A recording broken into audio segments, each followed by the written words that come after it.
Hello plus 2 class students, hello and good day to all. I Harilok Singh and I welcome you in the online class of mathematics. Students, in our previous video we were discussing question number 11 to 15 of exercise 2.2.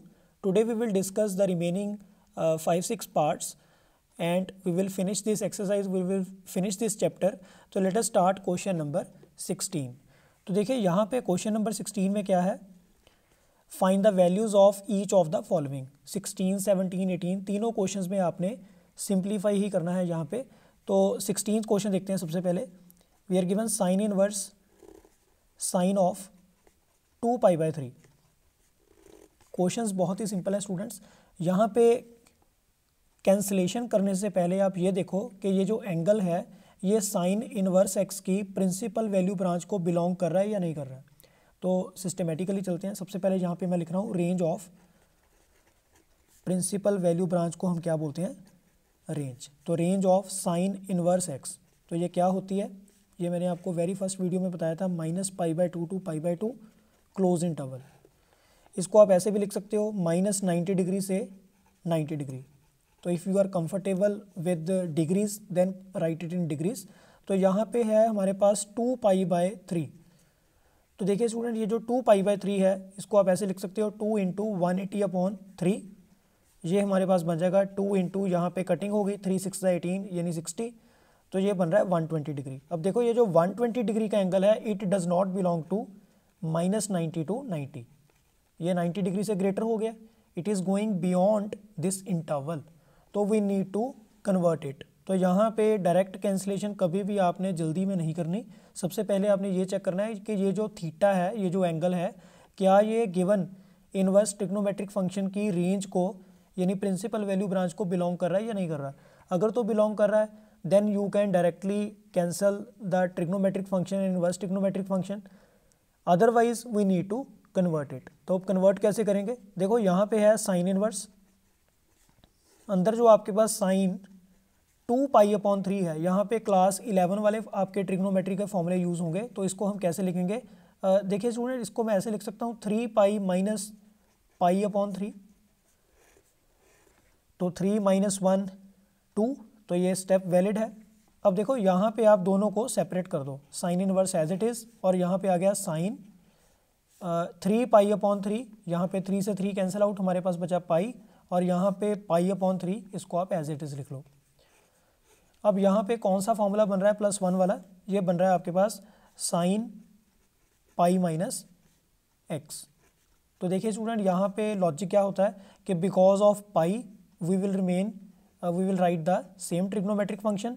And ये कौन से quadrant में जा रहा है आपके पास, π - x। देखो यहाँ तक तो हो गया, ये हमारे पास 0 है, ये आपके पास 90 डिग्री है, ये यहाँ पर बन गया 180 डिग्री। तो 180 डिग्री यहाँ तक हो गया। -x, माइनस का मतलब क्या है, we will move in clockwise direction, और क्लॉकवाइज डायरेक्शन में आपके पास कौन सा क्वाड्रेंट आ रहा है, सेकंड क्वाड्रेंट। तो we fall in second quadrant, और सेकंड क्वाड्रेंट में साइन क्या होता है, पॉजिटिव। तो यानी यहाँ पे आपके पास ये जो साइन इनवर्स है ये तो एज इट इज़ रहेगा, और अंदर आपके पास आ गया sine π - x sine x, that is sine π/3। अब ये जो π/3 है ये आपके पास क्या हो गया, 60 डिग्री। तो 60 डिग्री तो इसको बिलोंग कर ही रहा है, 90 से छोटा ही है ये।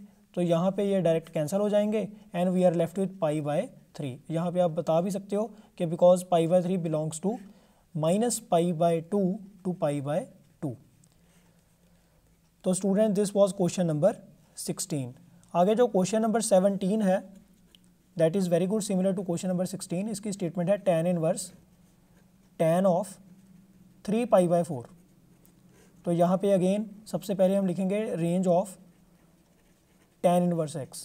तो क्या होती है इसकी रेंज, इसकी रेंज होती है जो साइन इनवर्स की रेंज है बट विद ओपन इंटरवल। यहाँ पे राउंड ब्रैकेट आएगी, तो इसको भी आप बोल सकते हो -90 डिग्री टू 90 डिग्री। अब पॉइंट क्या है कि यहाँ पे जो एंगल बन रहा है 3π/4, इसको हम कैसे लिखेंगे, 3 × 180/4। यहाँ पे कटिंग हो गई, तो 45 × 3 ये आपके पास बनेगा 135 डिग्री। अब चेक करो क्या ये 135 डिग्री का एंगल इस इंटरवल को बिलोंग कर रहा है, definitely not, because it is going beyond this range, इससे बाहर चला गया ये। तो यहाँ पर भी आपने पहले कन्वर्ट करना है। कैसे करेंगे? तो यहाँ पर आपके पास आएगा tan इनवर्स tan, और यहाँ पे स्टूडेंट्स आप क्या लिखोगे? Pi minus pi by 4। देखो ये बिल्कुल उसी तरह से है। यहाँ पे एक्चुअली मैंने क्या किया, 4 माइनस 1 अपॉन 4, तो एलसीएम लेकर अगर आप सेपरेट करते हो बिल्कुल प्रीवियस क्वेश्चन की तरह, तो यहाँ पे जो बनेगा पाई माइनस पाई बाय 4। अब यहाँ पे प्रॉपर फॉर्मूला बन रहा है कि because tan pi minus x is equal to, अब देखो दो चीज़ें हमने करनी होती हैं। अगर तो यहाँ पे पाई और 2 पाई है, then we will write the trigonometric function as it is, तो यहाँ पे tan x ही आएगा, पहली बात। दूसरा स्टूडेंट, यहाँ पे क्वाड्रेंट कौन सा बन रहा है? अगेन सेकंड क्वाड्रेंट, और सेकंड क्वाड्रेंट में आपका tan क्या होता है? नेगेटिव, तो यहाँ पे माइनस tan x आ रहा है ये, तो ये फर्दर क्या बनेगा? tan inverse as it is, और यहाँ पे आ गया minus tan, and in place of x, in place of theta we have pi by 4। तो tan और tan इनवर्स को कैंसिल आउट करने के लिए we need to remove this negative sign. तो इस नेगेटिव साइन को यहाँ से कैसे हटाएंगे? देखिए स्टूडेंट, हमारे पास एक फॉर्मूला होता है tan of minus theta is equal to minus tan theta. तो ये मैंने ऑलरेडी आपको ट्रिग्नोमेट्री ट्रिक्स वाली जो वीडियो थी वहाँ पर बहुत ही डिटेल में बताया हुआ है कि अगर हमारे पास एंगल नेगेटिव हो, देखो एंगल अगर नेगेटिव है तो we always move in clockwise direction, और क्लॉकवाइज डायरेक्शन में हमारे पास सबसे पहले कौन सा क्वाड्रेंट आ रहा है? फोर्थ क्वाड्रेंट, और फोर्थ क्वाड्रेंट में tan क्या होता है? नेगेटिव, तो यहाँ पे मेरे पास आ गया माइनस tan थीटा। तो इस माइनस tan थीटा को क्या हम ऐसे लिख सकते हैं? tan और माइनस थीटा, तो बिल्कुल लिख सकते हैं। इसी तरह से यहाँ पे क्या बनेगा? Minus tan inverse of tan minus pi by 4। तो क्योंकि ये जो माइनस पाई बाय 4 है, it belongs to this range जो अभी हमने डिस्कस की थी। tan इनवर्स x की जो रेंज होती है वो क्या होती है? माइनस पाई बाय 2 से पाई बाय 2 ओपन इंटरवल। तो क्योंकि ये इसको बिलोंग कर रहा है, प्रॉपर कर रहा है, तो that's why it is valid to cancel these two. तो हमारे पास फाइनली जो आंसर है वो क्या निकल के आया? Minus pi by 4, and this is our final answer. आगे है स्टूडेंट्स हमारे पास क्वेश्चन नंबर 18। तो उसमें आपको दिया हुआ है tan inverse tan of sine inverse 3/5 plus cot inverse 3/2। तो देखो इसको कैसे सॉल्व करेंगे? तो यहाँ पे सबसे पहले ये जो फर्स्ट इनवर्स ट्रिग्नोमेट्रिक फंक्शन है इसको आप कुछ a लेट कर लो, और ये जो दूसरा है इसको आप यहाँ पे कुछ b लेट कर लो। इसको मैं लेट कर रहा हूँ स्मॉल a, और इसको मैंने लेट कर लिया स्मॉल b। अब यहाँ पे इस साइन इनवर्स को अगर उधर शिफ्ट कर दें तो ये क्या बनेगा? साइन, तो साइन a की वैल्यू हमारे पास आ गई 3/5। सिमिलरली कॉट b की वैल्यू हमारे पास क्या आएगी? 3/2। अब यहाँ पे स्टूडेंट्स अप्रोच क्या रहेगी, लॉजिक क्या रहेगा? Actually in the given statement outside the bracket we have tan, तो we want tan inverse inside the bracket.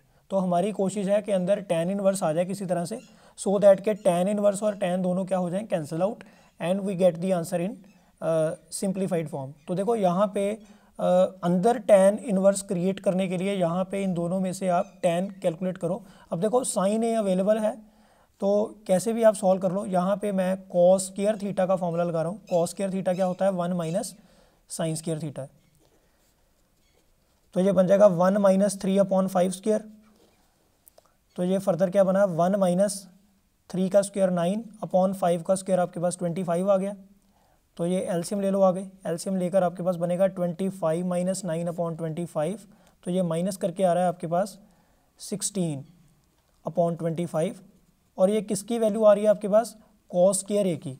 That means कि जो कॉस ए है उसकी वैल्यू आपके पास क्या होगी? 4/5। सिमिलरली यहाँ पे जो कॉट बी है, अब देखिए स्टूडेंट यहाँ पे कॉट बी से तो tan बी निकालना बहुत ही सिंपल है, क्योंकि tan बेसिकली क्या होता है? Reciprocal of cot. तो क्योंकि कॉट मेरे पास 3/2 है तो tan हमारे पास क्या बनेगा? 2/3। तो tan बी तो I have calculated, and what about tan ए? तो tan ए देखो कैसे कैलकुलेट करेंगे। अब tan थीटा का हमारे पास फॉर्मूला क्या होता है? Sine theta over cos theta. तो साइन की वैल्यू ऑलरेडी हमारे पास अवेलेबल है 3/5, और कॉस ए की वैल्यू अभी हमने कैलकुलेट की 4/5। तो क्योंकि ये रेसिप्रोकल में है तो इसके अपॉन में है तो इसके रेसिप्रोकल से मल्टीप्लाई होगी, तो 5 5 कैंसिल आउट, तो हमारे पास tan a क्या बचा 3/4। तो यहाँ पे ये फर्दर हमारे पास क्या बना tan ऑफ, तो क्योंकि स्टूडेंट्स इसको हमने a लेट किया था और इसको b लेट किया था तो यहाँ पे आपके पास आ गया tan a प्लस b। अब ये जो tan a प्लस b है this is the formula which you have studied in class 11। तो tan a प्लस b का फॉर्मूला क्या होता है tan a plus tan b upon 1 minus tan a tan b। तो यहाँ पे अंदर tan इनवर्स तो जनरेट नहीं हुआ, रादर यहाँ पे एक tan a प्लस b का फॉर्मूला बन गया and there is no problem because we just have calculated the values of tan a and tan b। तो देखिए स्टूडेंट tan a की जो वैल्यू है वो अभी हमने क्या कैलकुलेट की है, तो दिस वाज आई थिंक 3/4 और tan b की जो वैल्यू है वो आपके पास क्या थी 2/3। तो नीचे भी आपके पास आ गया 1 माइनस 3/4 एंड 2/3। तो इसको आगे करते हैं सिंप्लीफाई, ऊपर आप एलसीएम ले लो, तो 4 और 3 का एलसीएम आपके पास क्या आएगा 12। तो इस 12 को नीचे वाले नंबर से डिवाइड और ऊपर वाले नंबर से मल्टीप्लाई, और मैंने आपको रूल बताया था कि यहाँ पे आप डायरेक्ट क्रॉस मल्टीप्लाई करो, तो ये बनेगा 3 3 ज़ा 9 एंड 2 4 ज़ा 8। डिनोमिनेटर में आपके पास आएगा 1 माइनस, यहाँ पे हालांकि कटिंग हो रही है बट आपने कटिंग करनी नहीं, ये बनेगा 3 2 ज़ा 6 डिवाइडेड बाय 12। तो ये फर्दर बनेगा 17/12 अपॉन 12 माइनस 6/12। तो देखिए स्टूडेंट नेक्स्ट स्टेप में क्या बनेगा 17/12 होल अपॉन 6/12। 17/12 को आप 12/6 से मल्टीप्लाई कर दो, इसके रेसिप्रोकल से 12 12 कैंसिल आउट, तो finally we are getting 17/6 and this is our final answer. तो student this was question number 18। तो in question number 19 we are given cos inverse cos of 7π/6 is equal to, तो ये MCQ type question है students यहाँ पे। तो देखो यहाँ पे 90% बच्चे क्या करते हैं कॉज और कॉज इनवर्स दोनों सामने सामने देखे कैंसिल कर दिए और आंसर क्या आ गया ऑप्शन ए। तो स्टूडेंट्स ऐसे नहीं आपने करना, अभी हमने आज के टॉपिक की बिगनिंग इसी से की कि before we cancel cos and cos inverse और any trigonometric and inverse trigonometric function we will ensure whether the theta belongs to the range of that inverse trigonometric function और नॉट। तो यहाँ पे ये जो थीटा की वैल्यू है ये कॉज इनवर्स की प्रिंसिपल वैल्यू ब्रांच को बिलोंग नहीं कर रहा, क्योंकि कॉज की प्रिंसिपल वैल्यू ब्रांच क्या होती है, रेंज क्या होती है, range of cos inverse x is equal to 0 to π close interval. तो 0 to π जो है क्या ये 7π/6 इसको बिलोंग कर रहा है। तो देखो कैसे चेक करेंगे, अब इसके डिनोमिनेटर में यहाँ पे 6 है तो यहाँ पर भी आप ऊपर नीचे 6 क्रिएट कर दो, 6 से मल्टीप्लाई कर दो, और यहाँ 0 को जिससे मर्जी मल्टीप्लाई करो ये 0 ही रहेगा। तो क्या 0 और 6π/6 के बीच में 7π/6 आ रहा है, no, it is going beyond the range, तो ये इसको बिलोंग नहीं कर रहा। तो सबसे पहले तो आपने इसको कन्वर्ट करना है सो दैट के ये जो एंगल है, ये जो x है, ये जो थीटा है, ये कॉज इनवर्स की प्रिंसिपल वैल्यू ब्रांच को बिलोंग करे। तो इस क्वेश्चन को, इस पर्टिकुलर क्वेश्चन को सॉल्व करने के 2 मेथड है मेरे पास। तो यहाँ पे सबसे पहले मैं बता रहा हूँ आपको मेथड 1। मेथड 2 आपको इजी लगेगा पर मेथड 1 पहले देखो, उसके बाद ही आपको वो समझ आएगा। देखो मेथड 1 में हमारे पास क्या है, कन्वर्ट कैसे करेंगे कॉज ऑफ cos 7π/6। तो सबसे पहले तो स्टूडेंट्स मैं इसको ब्रेक कर रहा हूँ, कॉज इनवर्स कॉज, इसको मैं लिख रहा हूँ यहाँ पे पाई प्लस π/6। तो ये हमारे पास फॉर्मूला होता है कॉज पाई प्लस थीटा का। तो कॉज पाई प्लस थीटा क्या होता है, यहाँ पे पाई है तो इसका मतलब कॉज का कॉज ही रहेगा। साथ में ये क्वाड्रेंट कौन सा है, पाई प्लस थीटा। देखो यहाँ पे पाई का मतलब है यहाँ तक आपने मूव कर लिया, प्लस थीटा, थीटा यहाँ पे एक्यूट एंगल है। तो ज़रा सा आप आगे जाओगे तो आपके पास कौन सा क्वाड्रेंट आ रहा है, थर्ड क्वाड्रेंट, और थर्ड क्वाड्रेंट में कॉज क्या होता है, नेगेटिव। तो यानी इसका जो फॉर्मूला वो क्या बन गया, कॉज पाई प्लस थीटा का माइनस कॉज थीटा। तो ये बनेगा cos inverse as it is. Further आपके पास यहाँ पे आएगा माइनस कॉज थीटा, और थीटा की वैल्यू क्या है π/6। अब अगेन यहाँ पे नेगेटिव साइन आ रहा है तो we are not able to cancel cos inverse and cos directly. इस नेगेटिव साइन को यहाँ पे एडजस्ट करना पड़ेगा। देखते हैं इसको कैसे करेंगे। तो देखिए स्टूडेंट, नेगेटिव साइन को एडजस्ट करने के लिए आप ऐसे देखो कि कॉज जो है वो नेगेटिव किस क्वाड्रेंट में होता है। जैसे यहाँ पे मेरे पास ये फर्स्ट क्वाड्रेंट है, ये सेकंड क्वाड्रेंट, थर्ड क्वाड्रेंट और फोर्थ क्वाड्रेंट। तो फर्स्ट क्वाड्रेंट में तो सारे ही पॉजिटिव होते हैं, फोर्थ क्वाड्रेंट में भी कॉज पॉजिटिव होता है, यानी कॉज जो है it is negative either in second quadrant और इन थर्ड क्वाड्रेंट। तो इन दोनों क्वाड्रेंट्स में कॉज की वैल्यू नेगेटिव होती है। तो आप इसको किसी भी क्वाड्रेंट में जो है वो लेके चले जाओ। मैं इसको लेके जा रहा हूँ सेकंड क्वाड्रेंट में। सेकंड क्वाड्रेंट में कैसे लेके जाएंगे, देखो यहाँ पे 0 डिग्री, यहाँ पे आपके पास है 90 डिग्री, यहाँ पे आपके पास है 180 डिग्री। तो 180 डिग्री तो आपने मूव करना ही है, उसमें से आपने कोई थीटा सब्ट्रैक्ट कर देना है, और वो थीटा कौन सा है, π/6। तो पहुँच गया जी सेकेंड क्वाड्रेंट में। अब देखो कैसे करेंगे, कॉज इनवर्स, इसको मैं यहाँ पर लिख रहा हूँ कॉज ऑफ π-θ। तो यहाँ पे आप मेंशन भी कर दो कि कॉज π-x किसके इक्वल होता है, माइनस कॉज x के। Very simple. अब देखिए स्टूडेंट, यहाँ पे कॉज π-π/6, इसको एलसीएम लेकर अगर आप सिंप्लीफाई करते हो तो ये आपके पास बचेगा कॉज 5π/6। तो साथ साथ में चेक करो ये जो वैल्यू है क्या ये इसकी प्रिंसिपल वैल्यू ब्रांच को बिलोंग कर रही है। तो हेयर 5π/6 बिलोंग्स टू 0 to π। तो यही होती है हमारे पास कॉज इनवर्स x की रेंज, तो इसको बिलोंग कर रहा है, क्योंकि यहाँ पे अगर आप ऊपर नीचे 6 लगाओ तो 6π/6 से ये कम ही है, ये छोटा ही है, तो इसको बिलोंग कर रहा है। तो that means we are able to cancel cos and cos inverse directly. तो we are finally getting 5π/6 and this is our final answer. तो student, this was method 1 and it was quite lengthy. तो now let us discuss a shortcut one which is method 2। Students, आपने याद रखना है कि जब भी कॉज इनवर्स का इस तरह का कोई क्वेश्चन आएगा तो always use 2π, never go for pi. तो जो मेथड 1 था वहाँ पे हमने बिगनिंग की थी, जो ब्रेक किया था 7π/6 को, उसमें हमने इसको ब्रेक किया था π + π/6 के साथ। तो there we made use of pi, हमने पाई यूज़ किया था, इसी वजह से वो लंबा हो गया। तो यहाँ पे आपने यूज़ करना है 2π। तो 2π के साथ ये क्वेश्चन कैसे सॉल्व होगा। अब देखो ये जो 2π है इसको अगर आप फ्रैक्शन में लिखना चाहो डिनोमिनेटर 6 बना के, तो कैसे लिखोगे। अब देखो इसके नीचे 6 कैसे आया, मैंने इसको नीचे भी 6 से मल्टीप्लाई किया, ऊपर भी, ऊपर बन जाएगा 6 2 12। यानी अगर हम 12 को 6 से डिवाइड करें तो 2 ही बनेगा, 2π ही बनेगा। तो इसको मैं लिख रहा हूँ यहाँ पे 12π/6 माइनस 7π/6 माइनस 5π/6। अब देखो 12 में से कितना माइनस करें कि 7π/6 आ जाए, 5π/6। तो इसको नेक्स्ट स्टेप में आप लिख दो कॉज इनवर्स कॉस 2π माइनस 5π/6। अब देखो स्टूडेंट, यहाँ पे डायरेक्ट फॉर्मूला बन रहा है कॉज 2π माइनस थीटा का। तो ये क्या होता है, cos 2π minus theta, because of 2π cos will remain cos, cos ही रहेगा। सेकेंडली ये क्वाड्रेंट कौन सा है, 2π माइनस x। अब देखो 2π का मतलब है कंप्लीट रोटेशन, 0 π/2 π 3π/2 एंड 2π। तो यानी 2π का मतलब क्या है, कंप्लीट रोटेशन माइनस x। कौन सा क्वाड्रेंट आ गया आपके पास, फोर्थ, और फोर्थ क्वाड्रेंट में कॉज क्या होता है, पॉजिटिव। बहुत ही बढ़िया। तो ये आपके पास बन जाएगा कॉज इनवर्स, और अंदर हमारे पास बचेगा cos 2π minus x is equal to cos x, that is cos 5π/6।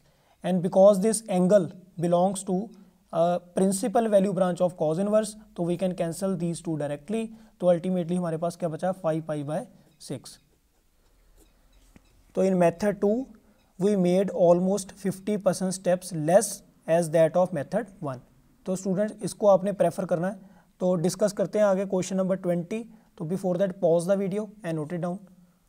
In question number 20 we have sine of π/3 minus sine inverse minus 1/2।